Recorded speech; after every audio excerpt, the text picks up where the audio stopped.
ফিরে এলাম বিরতির পর। রামভক্ত ফাউন্ডেশনের উদ্যোগে আজকে বিশেষ বাইক র্যালির আয়োজন করা হয়। বাইক র্যালিটি অনুষ্ঠিত হয় হেরিটেজ পার্ক থেকে। হেরিটেজ পার্ক সংলগ্ন স্থান থেকে শুরু হয় বাইক র্যালি। বিভিন্ন পথ পরিক্রমা করে রাজ্যের রামভক্ত ফাউন্ডেশনের উদ্যোগে হেরিটেজ পার্ক সংলগ্ন এলাকায় বিশেষ র্যালির আয়োজন করা হয়। বিশেষ র্যালিতে উপস্থিত ছিলেন সংশ্লিষ্ট কর্মীরা। ফাউন্ডেশনের আগামীকালকে রাম মন্দির উদ্বোধন, তাই আজকে সকাল থেকে তারা প্রচার কর্মসূচিতে বেরিয়েছেন।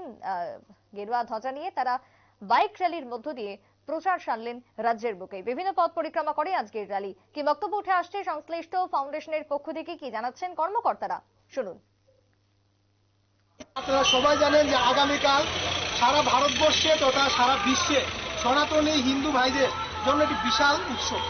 আগামীকাল আমাদের অযোধ্যা ভারতবর্ষে তথা সমগ্র বিশ্বে সবচেয়ে বড় ভব্য রাম মন্দির নির্মাণ হচ্ছে। এই মন্দির আমাদের হিন্দু ধর্মের অনেক প্রতীক্ষার মন্দির, অনেক আকাঙ্ক্ষার মন্দির।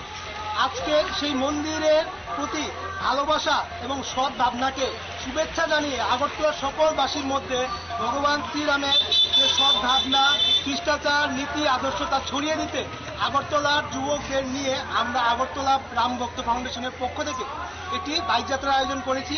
এই যাত্রার মূল উদ্দেশ্যই হলো শ্রীরামের ভাবধারা, চিন্তাধারাকে চারিদিকে ছড়িয়ে দেওয়া। নমস্কার। নামটা? আমার নাম শিবম সাহা, রাম ভক্ত ফাউন্ডেশনের একজন কার্যকর্তা।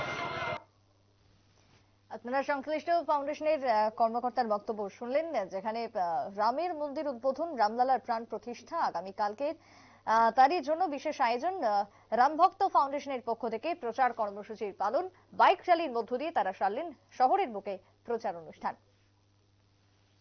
একটা ছোট্ট বিরতির পর ফিরছি, সঙ্গে থাকুন।